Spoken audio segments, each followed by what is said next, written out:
Welcome to the ReRooted podcast with Francesca Maximé, trauma-sensitive mindfulness meditation teacher and poet. Together, we'll take a closer look at approaches to transforming trauma with insights from psychology, neuroscience, spirituality, social justice, and the creative arts. Join Francesca and her guests for an exploration of our shared connection and how we can cultivate greater compassion for ourselves and for others.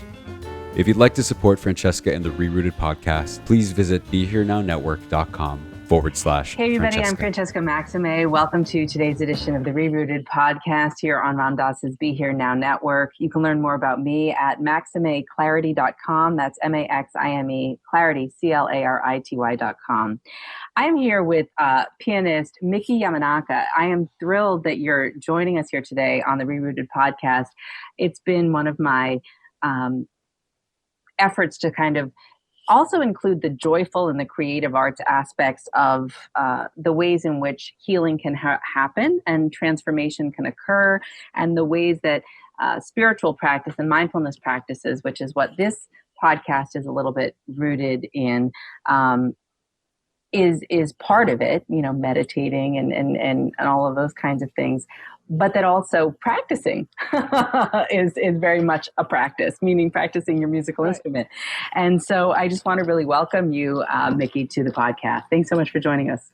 Yeah, thanks for having me. I'm really excited to talk about, anything, Yeah. I'm excited. It's great. I didn't meet you, but I first heard you when you were doing a, guest appearance with Emmett Cohen's Monday night jazz group. And I had Warren Wolf on the podcast the other day, and I'm going to be taping Emmett soon himself. I think he's in Russia right now, playing over there. And I don't know, I guess maybe some of the things that I would like to start with is tell us how you came from Japan to come to the United States as a jazz pianist, a musician, a woman, all these intersections that I just think are fascinating and come together. And you live in Harlem, right? Yes, I do. Yeah. So just tell me a little bit about your journey in terms of being a musician and how you got here to the U.S. and New York. So I was born and raised in Japan. I was taking classical piano lessons like other Asian kids, whatever. It's a thing. It's a really thing. And my mom forced me to go to, piano lessons. I never liked it, but I guess I was good at it in terms of like listening and then like learning music from ears. And then like I got to know about jazz. I was in a brass band in junior high school and they played jazz a lot. So I got to know more about like Count Basie's style of music, like big band and stuff like that. But I never improvised or anything. So my like starting point is very late, like compared to all the kids in like New York City and in the United States. Everybody starts in like middle school, like they start improvising and like learning Oscar Peterson and like Charlie Parker and like, all those like greats, I never did that. So I majored science in college. I was doing completely different things, but I gradually started playing more jazz in college in Japan. And then I had this opportunity to make a little money just playing piano as a side job. So like I got some money. So I decided to come to New York for a week. And then I saw a concert of Cedar Walton, the piano player. And then that blew my mind. I was like, oh, this is great. So young Miki decided to move to New York for a year just because it's so appealing. New York is awesome. And I didn't speak any English. But for some reason, like I just like told my mom, I want to be able to speak English. So like, let me move to the United States. And I convinced her really well. So I came to New York in 2012 and I went to City College to study English. I didn't speak English. So that was the beginning. And, and then I just decided to go out every night to meet people, practice music, get to know more tunes and stuff like that. So I just fell in love and I just, this became a part of my life. So I had to go back to Japan and come back here again. But long story short, I just like this lifestyle of being a musician was very natural to me. So it just happened, everything happened naturally. And then I don't know, like just, I'm still here. So yeah, you're still Yeah. here and you're still playing music. And I'm so curious about this shift from like, you didn't like practicing, you didn't really want to do classical, but then you liked something about jazz and the improvisation and all yeah, that I kind of think stuff. so. Tell me a little bit more about that. It sounds like you had a natural gift, a natural ear for the music, but that just the sort of classical was a good foundation, perhaps, about a lot of I things, guess but so, that it yeah. wasn't what that's at least what Warren Wolf said when I was talking to him, you know, that there's a good foundation in some of that. But anyway, so tell me a little bit about that shift of, my mom made me do this, I didn't want to do this, but now I fell in love with jazz. Yeah, it's funny. So like my mom and my dad both love jazz. They even like went out for listening to some jazz when they're young and stuff. So when my dad had to move to a different university he teaches, my mom found this school that the junior high school that I went to, that they had the jazz brass band. So my mom knew that I don't enjoy the piano lessons necessarily, but she knows that I like music. So she was like, oh, maybe you want to try this instead. So then like I really became like, oh, I love this feel. I love this, you know, like just the style of music so much more than like, whoa, like just practice one thing. And like, you know, it's more freedom and like more joy in the music. I just found more joy in the music. I love classical music now. Yeah. But back then, jazz was more appealing to me because of this like feel, like danceable music and stuff like that. Yeah. I love that. I love what you're even doing with your hands there, sort of gesturing and sort of, you know, the improvisation and the creativity and things like that, which is so interesting because from a perspective of, you know, like I was saying before about practice, whether it's spiritual practice or athletes, of course, they have to repeat the same movements and strength training in different ways and mind their diets and, you know, different things like that, you know, that there's spiritual practice, you know, musical practice, athletic, mind, body, soul, spirit, all these different things, you know, that the freedom comes to do all these fun things that you want to do when you're grounded in a certain degree of discipline, which, you know, from at least my understanding, I don't know that I'm particularly good at it, is part of what happens when we're able to establish what they would call, you know, one-pointed concentration and just sort of be in a more a centered place of focusing our attention. Yeah. That things open up, you know, that more is possible there. Do you have a spiritual practice, or would you say piano is your spiritual practice? I don't know. Food? I like to eat, so I like to cook and I like to eat. So yeah, I think eating healthy and eating well is very important to human beings, like more than people think, you know. It's really important, eating well, like grounded. Like I'm not vegan or anything. I eat everything, but just with that healthy balance of everything, you know, eating everything and thank every bit of things that I cook and I eat, like I consume, like I really thank them. So tell me about that. You're thanking them that you're consuming them. Tell me a little bit more about that. Yeah, so like I think some people have like ethical reasons that they don't want to eat meat because of this industry and stuff like that. But I know that animals and plants, they have all spiritual spirit. They have all like spirits, like either plants or vegetables or animals or whatever. So if it comes to in front of me and like I'm about to cook them, I thank them because they were alive. They used to be alive, but they're dead.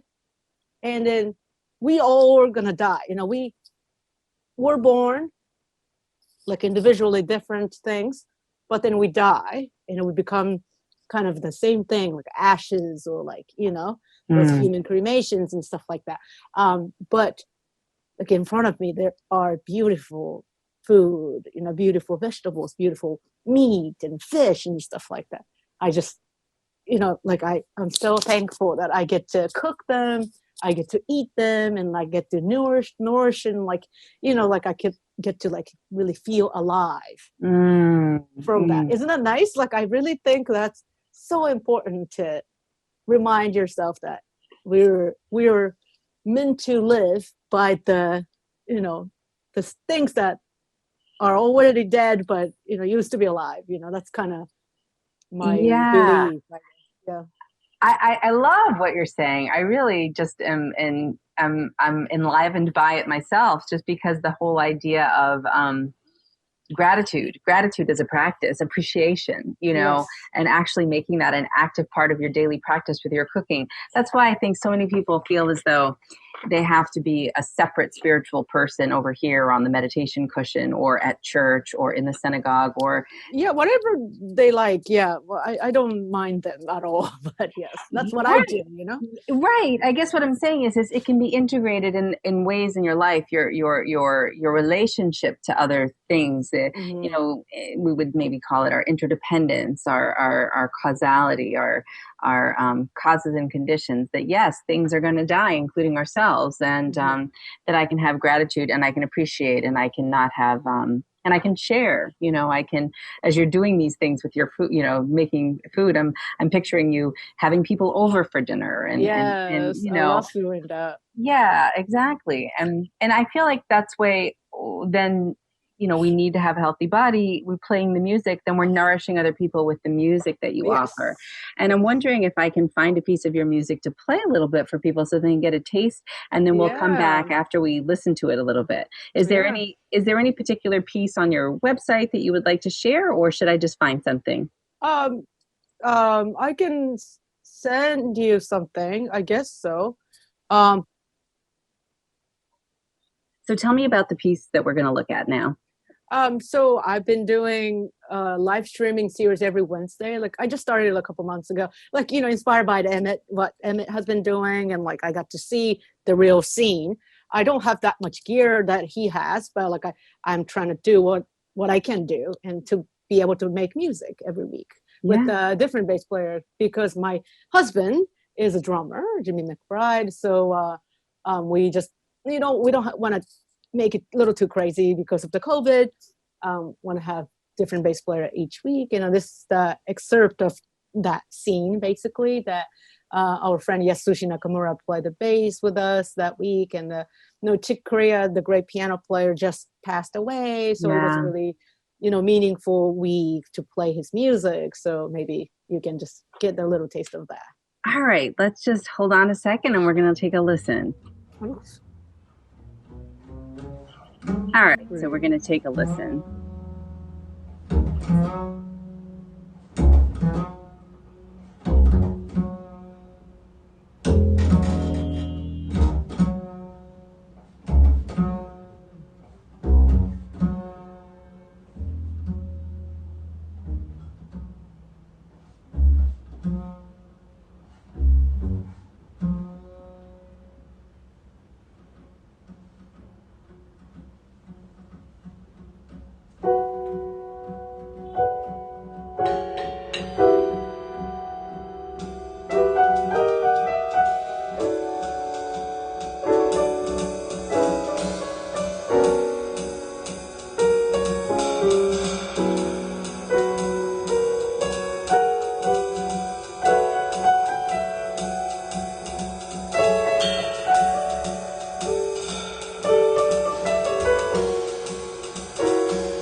just going to pause there and just kind of come back to our conversation and just, just really sort of name how beautiful it is that in this time of COVID that you can share these living room concerts with people and kind of bring a live jazz experience to people who may not normally go out to a jazz club, whether it's in Baltimore or LA or Austin, Texas or New York. And that this is really just a gift and that there's so much out there and you're contributing to that. And, how has that been for you to be a musician during the time of COVID when you can't tour or go to clubs? Yeah, I didn't know this would happen ever, like what the heck?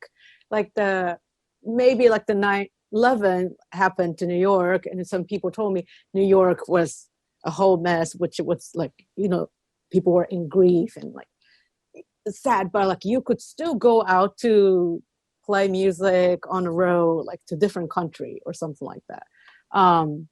But this is world pandemic. Nowhere you can go or you can play music. So it got me pretty depressed. It really got me dark for sure. I drank a lot of wine every day almost. I drank a lot and I'm not proud of it.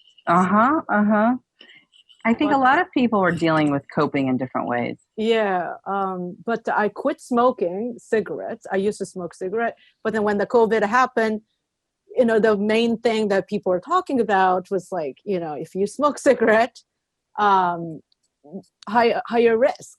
And I didn't want to even go outside. I'd never smoke at home. So I was like, and I stopped smoking. So I just needed like a different substance of,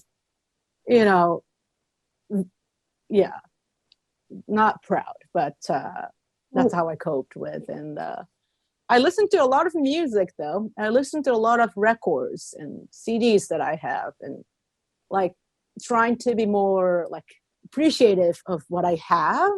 Yeah. Because we can't really go out and listen to some music and stuff like that. Because I used to do that all the time. I love to go out to listen to music, like classical, jazz, Cuban music, anything. Like I love to just be there. Mm-hmm. The music is the best when it's live performance. So, right. Yeah, it is hard. It was hard, but it's been better though. It's been definitely better. Yeah. I'm playing for people sometimes, it's like so rewarding.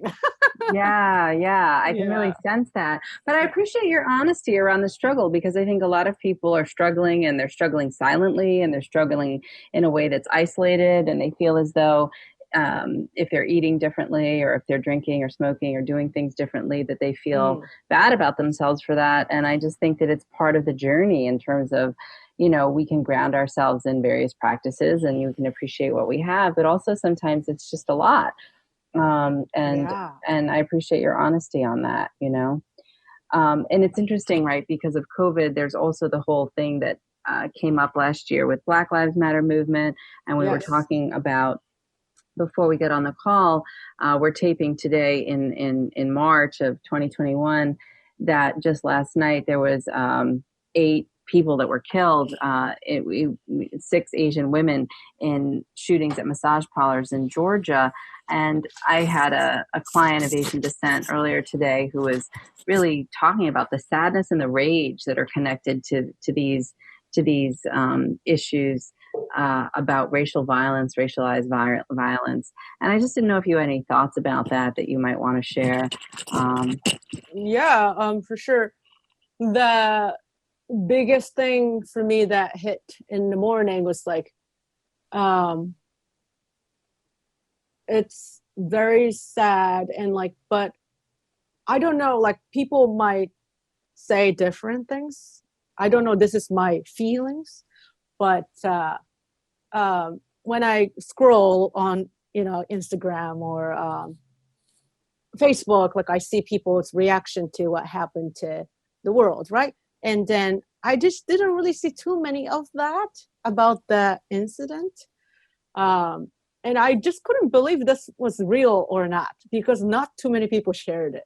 Like it's an outrageous thing to me as an Asian woman, because I know for the fact my Asian friends who live in New York got beaten or got robbed, like since COVID happened, just like definitely more hate crimes towards Asian people, for sure.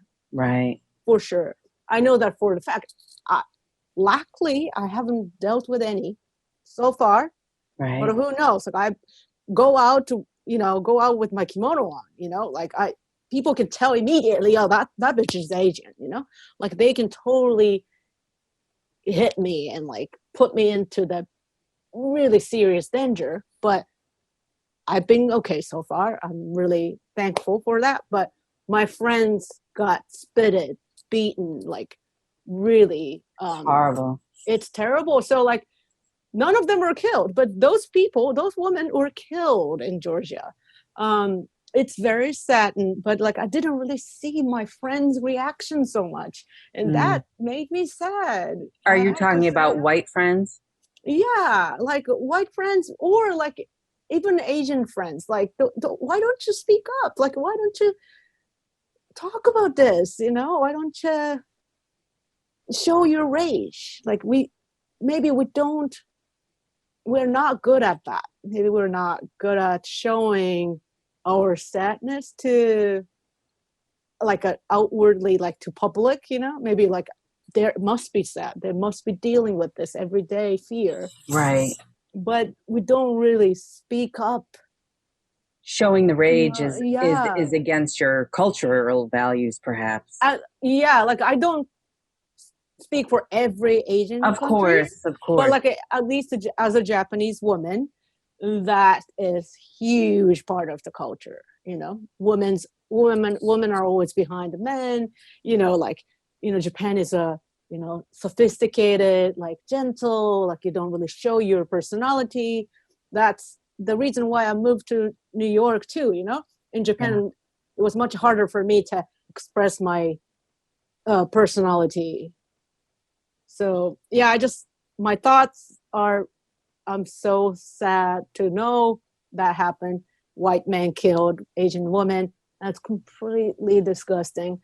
But I just want to encourage my Asian friends and any ethnical people, including white friends, just show your rage and like be with us, like feel with us. That will be so helpful to know, like, oh, y'all are feeling with us, that's cool. Yeah, I'm really hearing that call for solidarity, like we are in this together, like show your rage to show that you're aligned in our suffering and in our pain. And I think that's it's so ironic that so many folks who practice mindfulness or are Zen practitioners or yeah, exactly, it's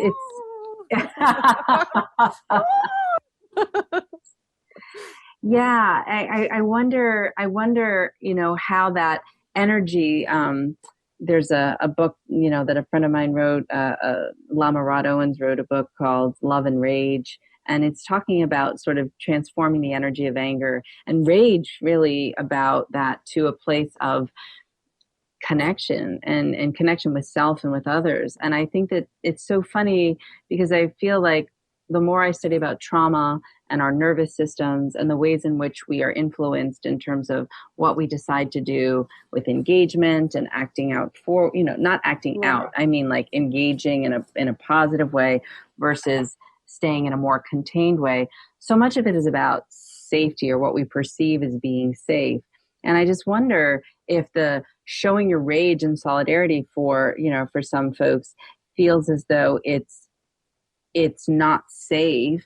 And yet at the same time, it's ironic because it also keeps in place the system that then makes everyone not safe.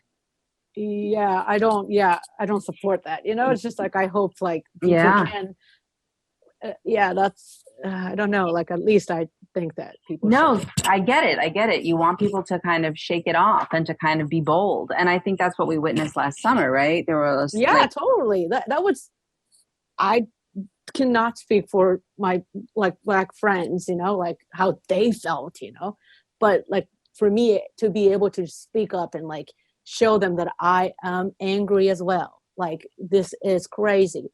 And I don't know if that is helping at all, but like that's the only thing I could show them. Like, hey, I'm with you. Like, let's feel this pain together, like, Right. yeah.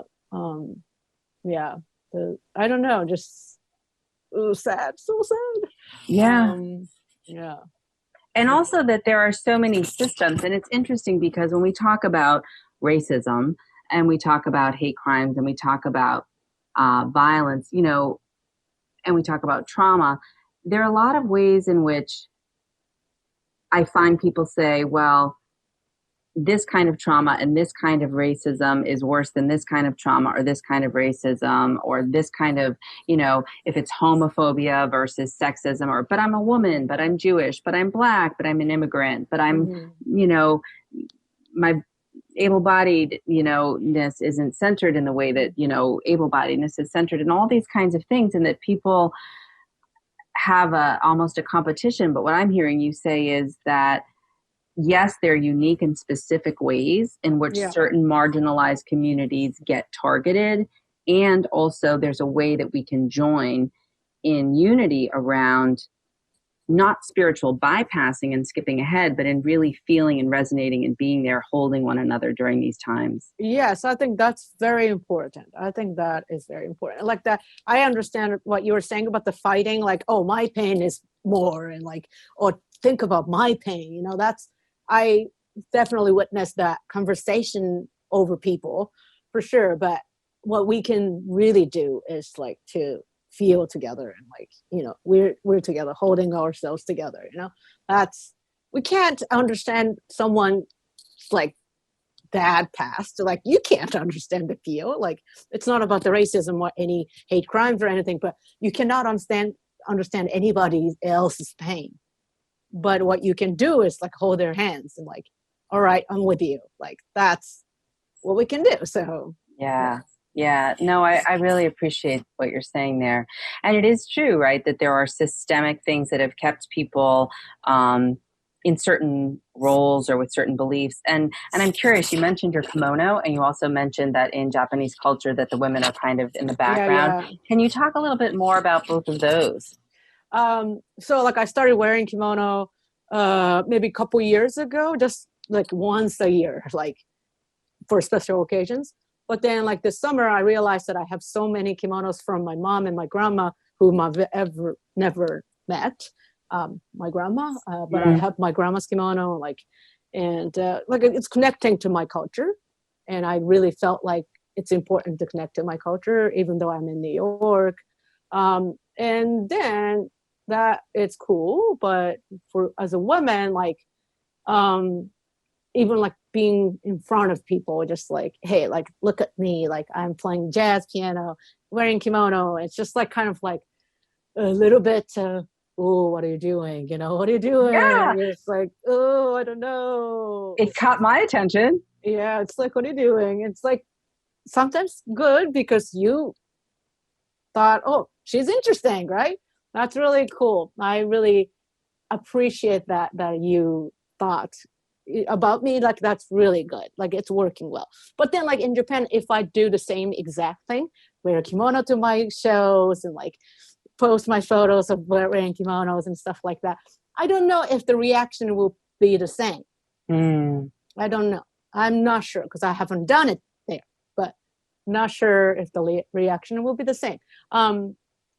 It's getting better though. It's getting better. Like the women have more power, definitely, and they're more, speaking up and like they're working like men do and stuff like that. But then like a lot of like old systems in Japan, like they're like just to the government level, like they're 95% men and like 5% of female governors and stuff like that. It's just still there. It's still there. And they don't really believe that women can work the same level of like men. They really believe in that shit. So, and the women sometimes do believe that too. Because everybody else believe in that way. So I'm a woman. I should be at home raising our kids. And then, like, I had a dream to be a musician. No. definitely some of them are like that. I know my friends who used to be super killing pianists. She's like totally retired. She's my age. She's like, oh, no, I don't even play piano anymore. Wow. I was like, wow, you were so much better than me, even, you know? Wow. So it's ironic, but like the culture whole, you know, the whole energy changed a person at least, you know, like, Right. then I just decided to leave, you know, I was like, oh, this is not good. I'm Right. going to leave. Right. Yeah. It's so interesting because we talk about collectivist cultures versus the individualistic mindset in the Western way in which the individualism, the rugged individualism, that sort of meritocracy kind of mentality that has been put forward in the United States and throughout much of the Western world, and how it's kind of a false notion of being exclusively independent, as if we exist apart from everyone else. And what I hear you saying isn't so much the binary around black and white of it's either individual or collective, but that we have a connective cultural system, but I also need my uniqueness celebrated. I also need my uniqueness seen in that way. And it's interesting to hear you say this because it almost feels as though if you weren't complying, like your friend, the pianist who gave up her piano, did with what the cultural expectations were, that in many ways do take care of one another at a certain level. Sure, yeah. At a certain level, I would, or you tell me if it happens that way or not. I'm maybe making this up, but that there's a longing for being that unique person that you are, and that's part of why you came. Yeah, I think the desire of mine to be the person who create music and present was more than my friend who ended up quitting. So it's just, and we talk still, you know, we still do talk. And like, she's like, oh, I watched your feed, and, you know, like she supports, and then she listens to jazz still, you know, it's like, cool. But and she's happy with her kids. Like, I don't have kids, you know. Like what I do is a lot of work, so I admire people who have kids and like do still the same level. There are out there strong women, like, kudos to you, you know. I love seeing women musicians. I love seeing that. I want to ask you a couple questions. One about how you practice, what your routine is in terms of musically, you know, what do you do? And the other question I forget, but I'll think of it. So maybe we'll start with the first one. Okay, the first one. I don't have any specific. I do this, like saxophone players have like a long tones and like do this thing, or drummers have rudiments and stuff like that. I don't have any of that, but I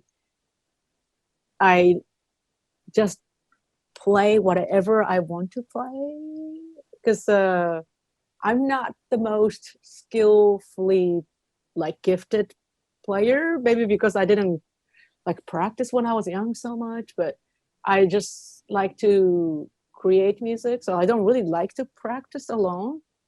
I'd much rather just call a couple friends to show up to my apartment. Hey, do you want to play a session? And then I just like play with them and use my ears. That's like my best way of practicing this music, at least. I love what you're saying. I mean, I used to play a little bit of piano when I was young, and I started I started Facebook, and I got to the Mixolydian scales, and I said, I'm out. I don't know any of the scales. So I don't know what that's about. But what I love what you're saying is two things. One is that what you're talking about, they call it ventral vagal in polyvagal theory, which is a theory on nervous system regulation that Stephen Porges created, and it's the social engagement. We talk about fight, flight, and freeze as trauma responses, where we feel as though the safety of our animal body, of our human animal body, of our mammalian body is threatened. And yet when we're in a feeling of safety, we're in ventral vagal, we're in social engagement. Like you and I are now. We feel okay together. We're not feeling like something is going to happen, although it could, we don't know, but we're not feeling like there's, we're not. And so we're kind of enjoying one another. And it's interesting that you say you don't like practicing because you don't like practicing alone. I also felt that way. I wanted to be with people. I wanted to be, even if it was having someone in the room being with me, listening to me practice, it was better than That's me. Scary. That's scary. Well, not because they were paying attention to what I was doing, but because because there was another person in the room. And I guess what I love what you're saying is this is the natural flow, your ear, your gift. You're able to create and be spontaneous and improvise. And that imagination and play comes out of the safety and the connection that you feel when you're together with these other people who are the musician friends that you have. Nice. Yeah. Sure. That's great. I kind of agree. I guess so. I never thought like that. So I'm really interested in that. Like it's interesting to think like do I feel safe though? I guess I do. Because like I play with my friends and stuff. That's why like I get to try things and I get to explore what I can do. So I have the, environment that I could kind of count on my friends. Like they're, they got my back. So like they let me be me. Right. Beautiful. Yes. They've got my back. They let me be me. Yeah. Just like when you have, you have the bass and the drums. I mean, they're there and, you can explore. And I think that's when you look at babies and you look at the tapes around, when babies come back to their mothers or not, and you look at things called attachment styles about when they're sort of learning that their mother's a safe, reliable place, or their early caregiver. It doesn't have to be their mother, but it often is. Or whether or not they are fearful about that attachment figure, or whether they feel as though they're not going to be there for them. These are things that shape us early on in terms of whether or not we feel like it's okay to make that connection. And from a practice of like mindfulness and generosity and reaching out, it's usually our fear that it won't be safe if we reach out to make the connection and the person isn't there. Or if we do reach out, that they hurt us instead of being receptive and being kind, or and I think that's such a loss for us, that trauma. My cat is going here. Cute. Yeah, it's my cat. Here, she might as well. We're having Penny's on the podcast today. Oh my God, so cute. She's a little chunky monkey. I do. I love her. Yeah. She's soft. She's soft. She keeps me sane. But that idea that you're talking about in terms of being able to be creative out of being socially engaged in a way that makes you feel supported, I think is really important for other people, because we talk about yoga, we talk about drumming, we talk about dancing, we talk about cooking, these things that are sort of repetitive movements and sensory experiences that can help regulate us so that we're not so contracted. We're not so Yeah. Okay, the other thing I want to ask you, I remember, is what was it like to learn English? You said you didn't know any. I mean, like I did know some, because like, we have the general English education in Japan. Like I guess like I could write things, but I couldn't understand what the hell people were saying. When I was in my English school, like second language program, I was crying every day. I remember that, because have you been in the room? Everybody else speaks this language that you kind of know, but they're so fast that it just sounds like a magical words, like but they're talking to each other. And you are the only one who doesn't understand. So it was so frightening. Oh my God. Oh, dude, I don't want to remember. I don't want to think about this stuff. Every day. Oh, so scared. Going to opening the classrooms. Like, another 4 hours of torture again. Wow. 4 hours. Wow. Yes. I mean, it helped me a lot, but yes. It was pretty scary. I guess that's so interesting though too, right? Because I mean, I'm sure you've traveled all around the world as a musician. I did, yeah. And you decided to move here to New York from Japan. What do people, bless you, what do people not know or need to know or find as beneficial about traveling and experiencing other cultures and people? What have you learned? Um, Other it's languages? yeah, it's just well, what I learned is like English is very useful. I can like after I get to speak English, I can go anywhere. I feel like, oh, I could go literally anywhere because a lot of people can just a little bit manage English anywhere. So that's different. But as a Japanese woman, like coming from like a specific cultural like place, going to like for example, like Europe, like when I went to Europe, like 8 years ago, like the first time after moving to New York. So I could speak a little English now. And then I get to go to Europe and like, wow, like I don't understand any of them. But because I know another language now, not just only Japanese, like I feel like my wall is like a little bit shorter. I get to try to learn. Like there was a fear for me before speaking English. It's like, oh, what if like I make mistakes? That's rude, or like, oh, that's so embarrassing. I don't want to even say anything.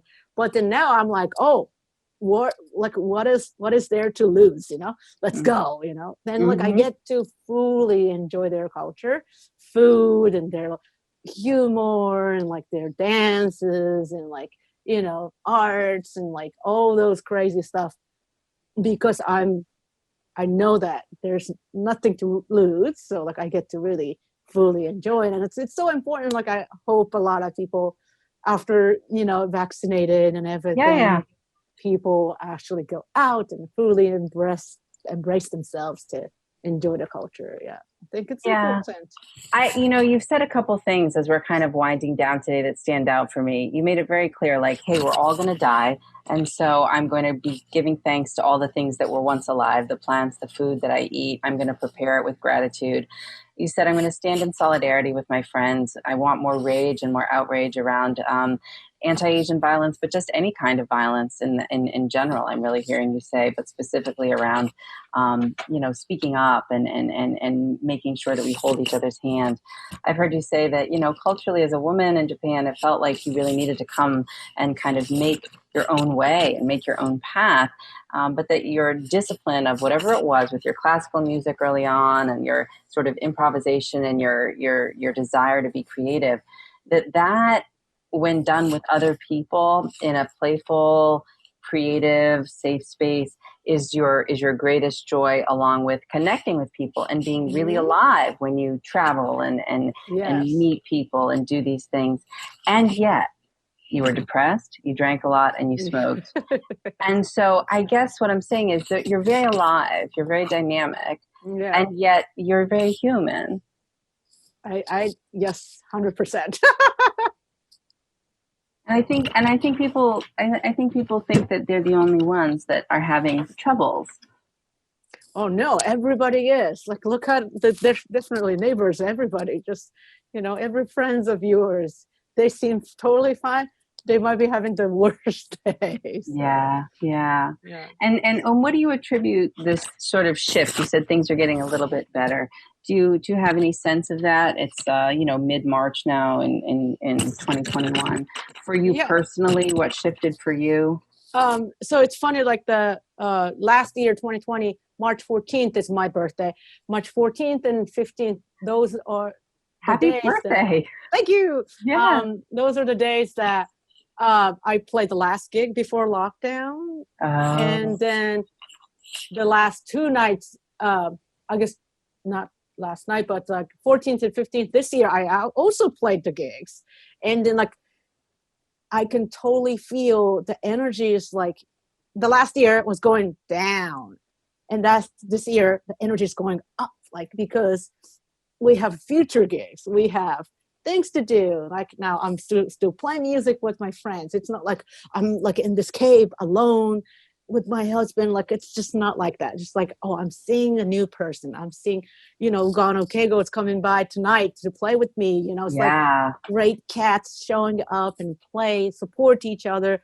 And the birds, just like literally, singing. They're singing, and just like, oh, like the whole like the New York is a specific place. I believe that they're like longing for this energy to bloom the entire year. They're waiting for it. So I really feel the sizzling of let's make this happen. This summer we're gonna freaking do this, Yeah. I feel the energy. And yes, I love that. Yeah. I love that. I love that, Miki. Okay, so tell me to let people know how they can watch you on Wednesday nights on your live stream and where they can find out more about you. Yeah, so you can go to my website, but mostly you can go to my Facebook artist page, Miki Yamanaka Music. Then you be able to watch the feed every week for free. And then we will not repeat a song. Like we pick composers every week, different unique bass players in the New York City from everywhere else.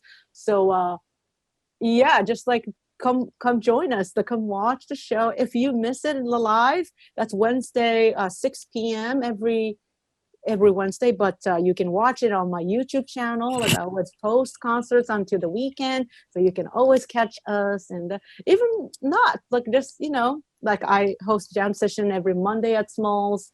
Like you can find me anywhere, Instagram, Facebook. Yeah, you're everywhere. Okay, all right. Talk to me. That sounds good. No, I love that, and I love that, and I do feel as though this community of live stream music and watching a concert live online with other people virtually has really been a nice escape for me. I know this winter in terms of feeling connected and enjoying in a shared experience, even though I know you don't have an audience the way you used to, but you have an audience out there, Yeah. It's really nice to know, someone watching us. So. Yeah, for sure. Well, thank you for continuing to provide the music. Is there anything else you want to share before we close for today? Well, I just would like to thank you for having me. It was such a unique conversation coming from your point of view, and like it was really interesting for me. Then I was really glad to talk about like who I am, more about music and stuff. So thank you for having me. Well, thank you for joining us, Miki, and for sharing your light with the world. I'm Francesca Maximé, everyone. You can find more about me on MaximéClarity.com. Yes, go and there. I'll see you next time on ReRooted. All right, take it easy.